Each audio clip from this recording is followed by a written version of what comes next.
Good morning, children.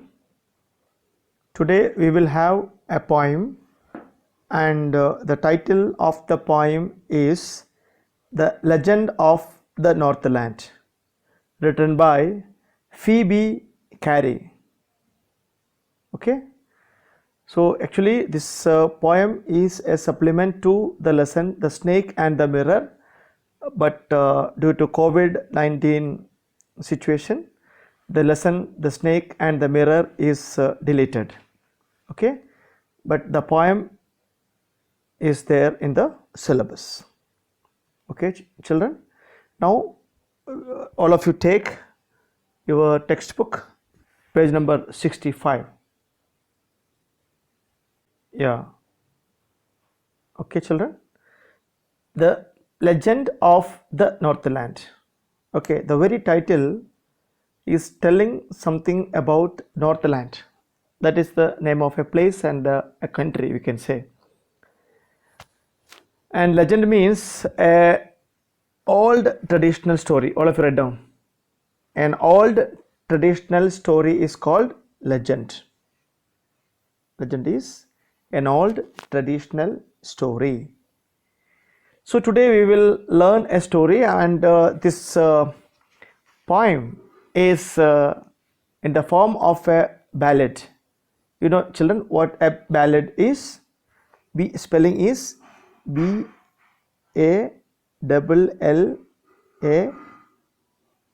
ballad. What is ballad? A ballad is a song narrating a story in short stanzas, or you can say a song that tells a story, and it is generally passed on from generation to generation orally, not in the written form. It is passed on from generation to generation orally, and this poem, A Legend of the Northland, is a ballad. Is it clear? The poem narrates the legend, the story of an old lady who angered. What do you mean by angered? Provoked. P-R-O-V-O-K-E-D. Provoked means make somebody angry. Provoked Saint Peter because of her greed. So we will have two characters in this story. One is an old lady, she is greedy by nature, and the second is Saint Peter. Okay, who is Saint Peter? One of the 12 disciples of Jesus Christ. Okay, who is Saint Peter? One of the, children, here is the image of Saint Peter. So who is Saint Peter? He is an apostle. What do you call it? An apostle of Christ, or we can say one of the 12 disciples of Jesus Christ, Saint Peter. So here the Saint Peter comes to preach. Okay, you know the apostles, what they do, they give speeches, so that we call as preaching. It is a kind of advising plus speech, so it is a preaching. So he has come to the land to give his preachings. Okay, is it clear? Yeah. Away, away, let us start. Away, away in the Northland, where the hours of the day are few, and the nights are so long in winter that they cannot sleep them through. Dear children, in Northland, night hours are more, day hours are less. So people are sleeping too much, or they will be tired of sleeping. It will be very difficult for them to sleep them through. But here we have equal proportion is there, 12 hours daytime and 12 hours night hours. But in Northland, what is specialty? Night hours are so long in winter, not all the time, in winter season, where they harness the swift reindeer to the sledges when it snows, and the children look like bears' cubs in their funny furry clothes. So what can you see in that Northland? The reindeer. What is reindeer? It is a kind of animal found in cold region. Okay, cold region. Reindeer, a small animal. Swift means very quick. For example, Swift Desire car or Swift car is there. So the word Swift is giving the sense something that moves very fast. Swift, swiftly, quickly, right? So these animals were connected to the sledge. Sledge means the vehicle carried by this animal. For example, a vehicle having two to three wheel will be there, and it will be connected with the this harness. So this is called as harness. The rope connecting the animal is called harness here, where they harness connecting the animal with the rope in Swift Reindeer to the sledges. Sledges means the carriage. Okay, and animal in this side. In this side, animal, right? That means the poet is bringing the visual image of the reindeer pulling the sledges when it snows, and children in that area will have furry cloth. What is furry cloth? Woolen cloth. Furry cloth, woolen cloth, and they look like bear cubs. What is bear? An animal. What we call in Hindi we call balu. In Kannada we call karadi. Okay, bear's cub. Cub means the young one of a wild animal is called cub. So bear's cubs are the children are looking like that of small bear cubs. You have teddy bear. Okay, teddy bear. So like that children are looking like. Is it clear? The first stanza over. They tell them a curious story. I don't believe it is true. The poet is telling. The people there telling a curious, strange story, but he could not believe.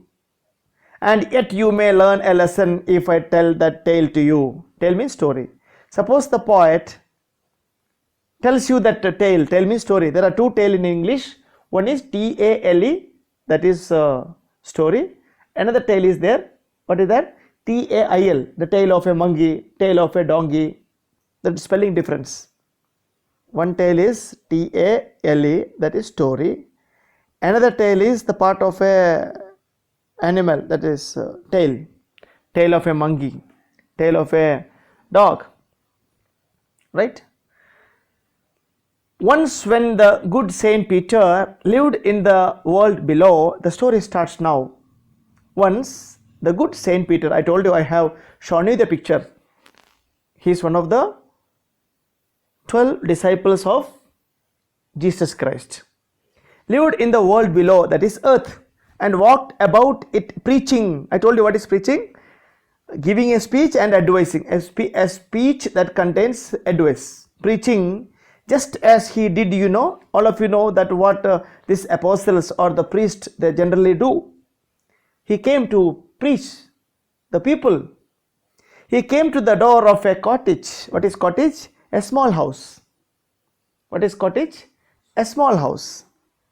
He came to a small cottage in traveling round the earth where a little woman was making cakes. So here is a question. What was that woman doing? Making cakes. Where was the woman living? In a small cottage. Where did the Saint Peter reach? The same cottage. Okay. And what was she doing?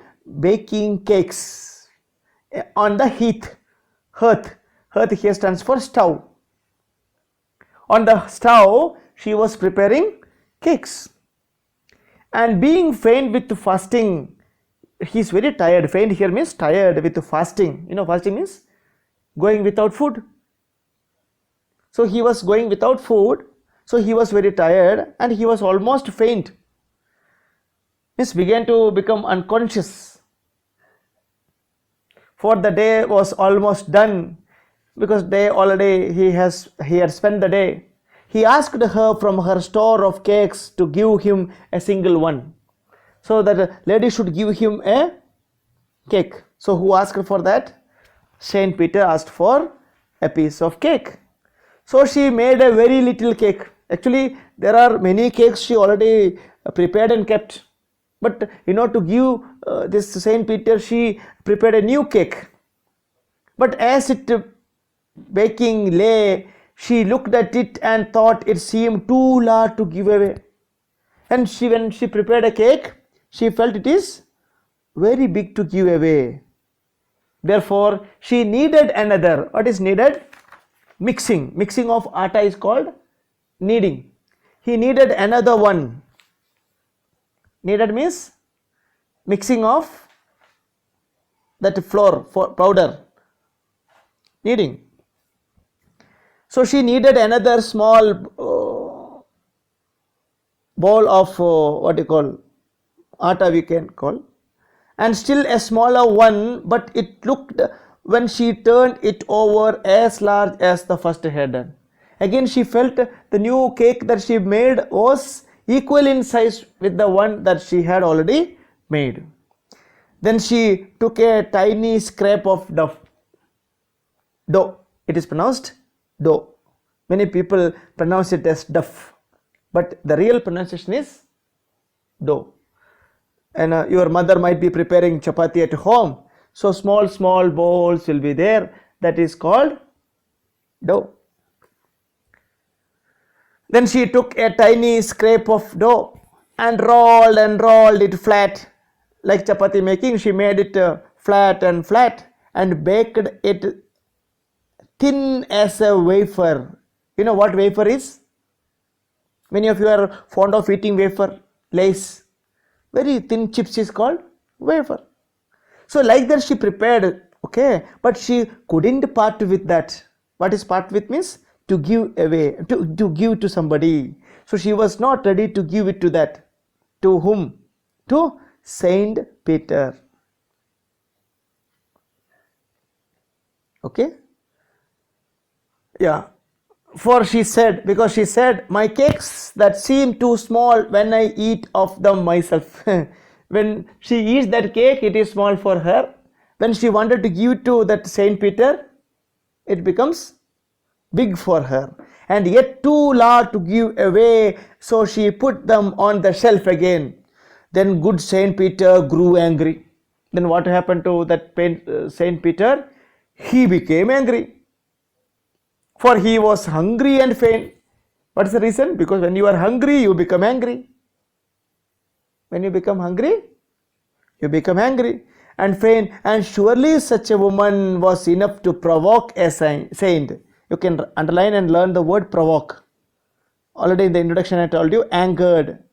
To provoke means to anger. To make somebody angry. To provoke a saint.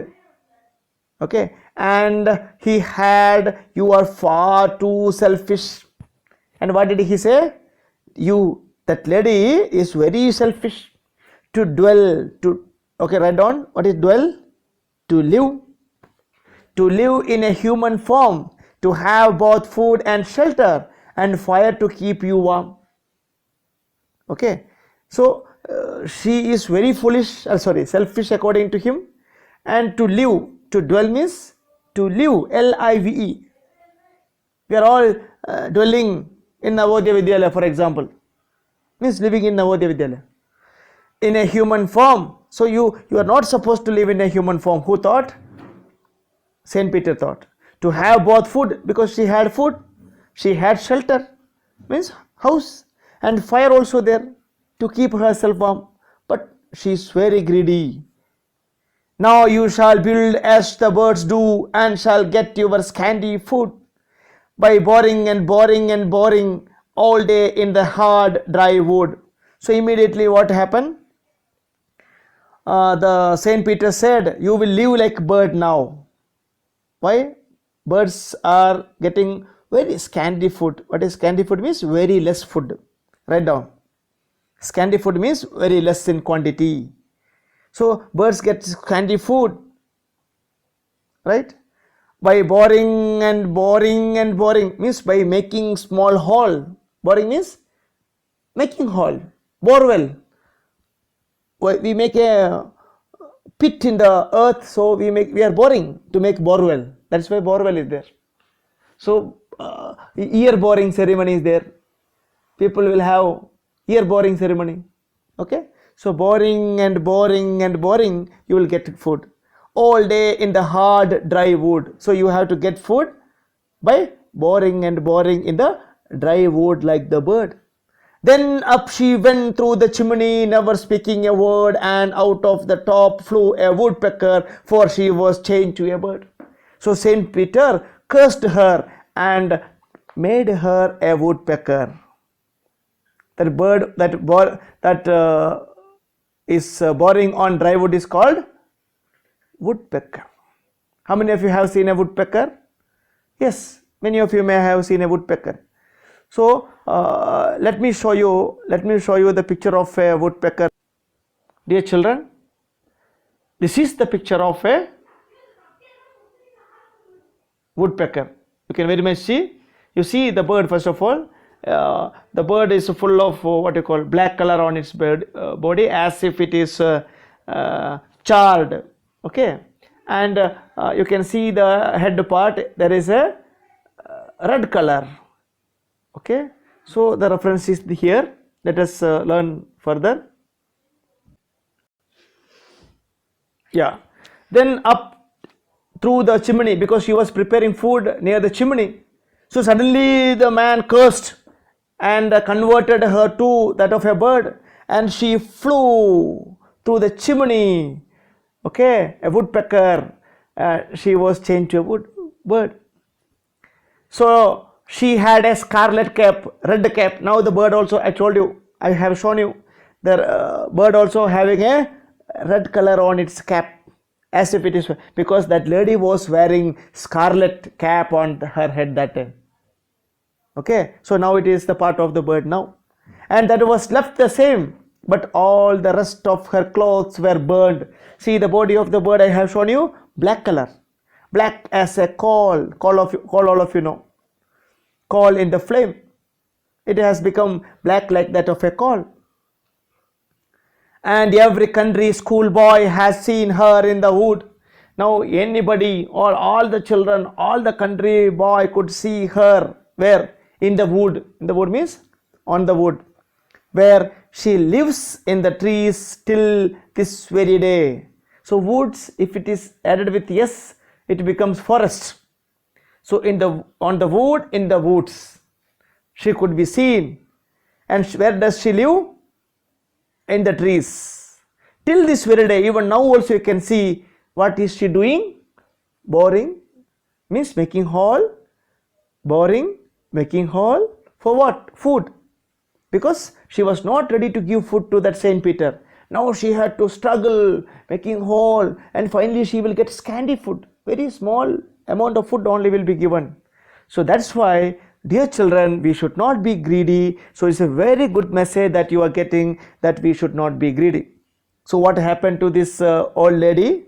She had been cursed by the Saint Peter for not giving a cake, and finally she became a woodpecker. So that is what the story about. So before we conclude, let us make a quick review of what we have discussed.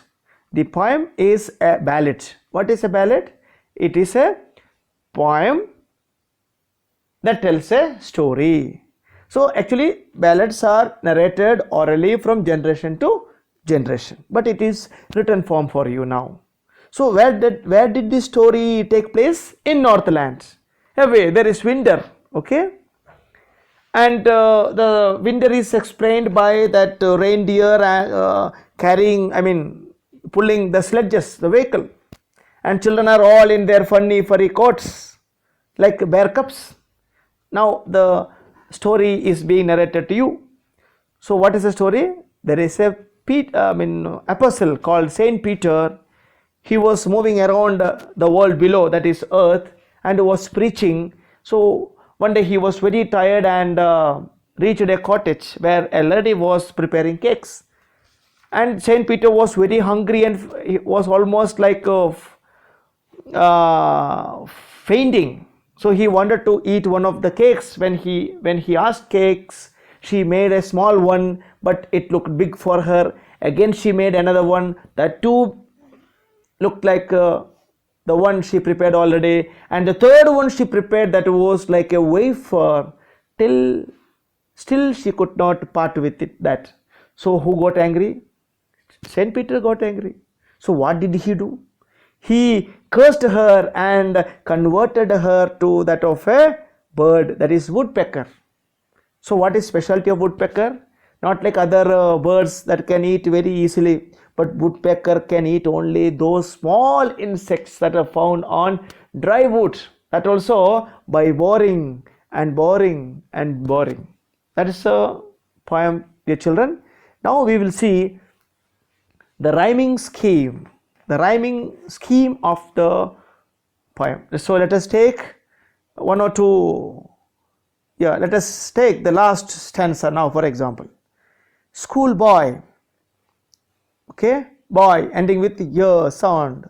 So it is, we can mark it as A, okay. Wood, another sound. Boy, okay. Then wood, another sound. Then day, that is another sound, C. And last one, food, wood, food, same, A, B, C, B. So previous stanza will say head, we can give it A, same, that is B, different sound, burned, that is C, and flame, same, B. So generally we can say A, B, C, B is the rhyming scheme. Is it clear? A, B, C, B, you can mark it there. Now the next poetic device used here is alliteration. The previous poem also I taught you what is alliteration. Spelling, let me write once again here. What is spelling of alliteration? A double L I T E R A T I O N. I cannot write properly here on the screen, okay. A very poor handwriting it seems, okay. Now you write down alliteration. What is alliteration? Repetition of consonant sound. Okay, what is consonant sound? Other than A, E, I, O, U, those letters are called consonant in English. For example, here that, T, they, again T sound, them, T sound, through, the last line of the first stanza. So this is a repetition of T, T, T, T. 3 times it comes. Or TH, TH, TH, TH, th sound. Th sound. That, they, them, through.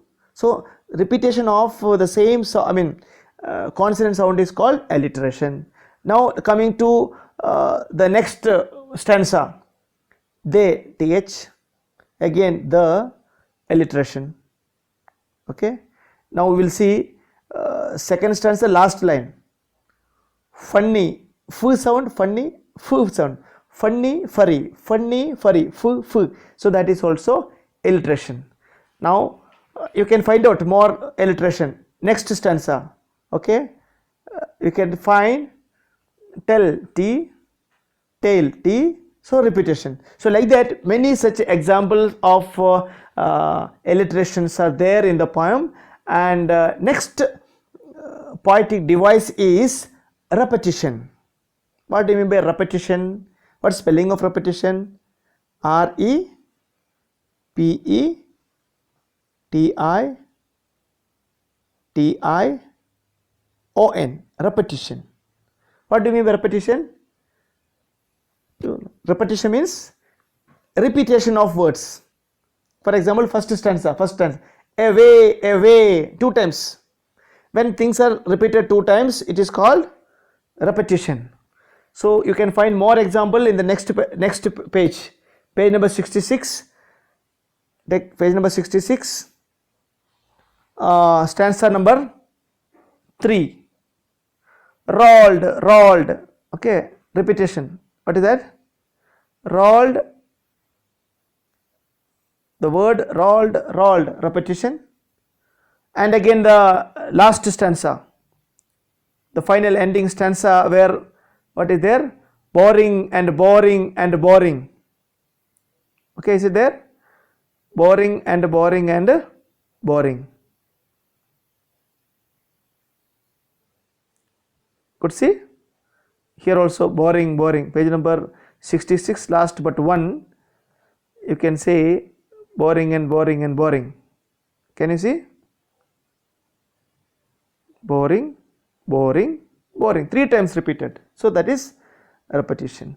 So dear children, these are all some of the important pointed devices, and one more very important one is simile. Earlier also I taught you what is simile. Comparison of two dissimilar objects. So first example comes in the second stanza. Okay, in second stanza you can see actually simile is a comparison made with the word like or as. So here it is, you can see second stanza, children are compared to bear cubs. The word like is there, you know, children look like bear cubs. So what is the example is simile. What is spelling of simile? S-I-M-I-L-E. Many children commit mistake with the spelling. S-I, write down, S-I-M-I-L-E,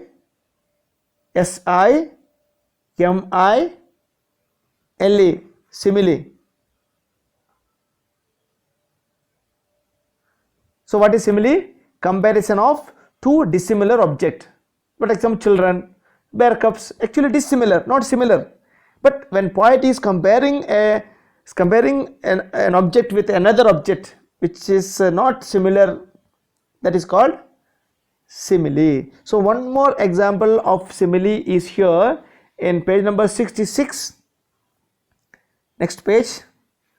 Let me take next page. Third stanza. Next page. Third stanza. What is there? Next page. Third stanza is there. Let us find out.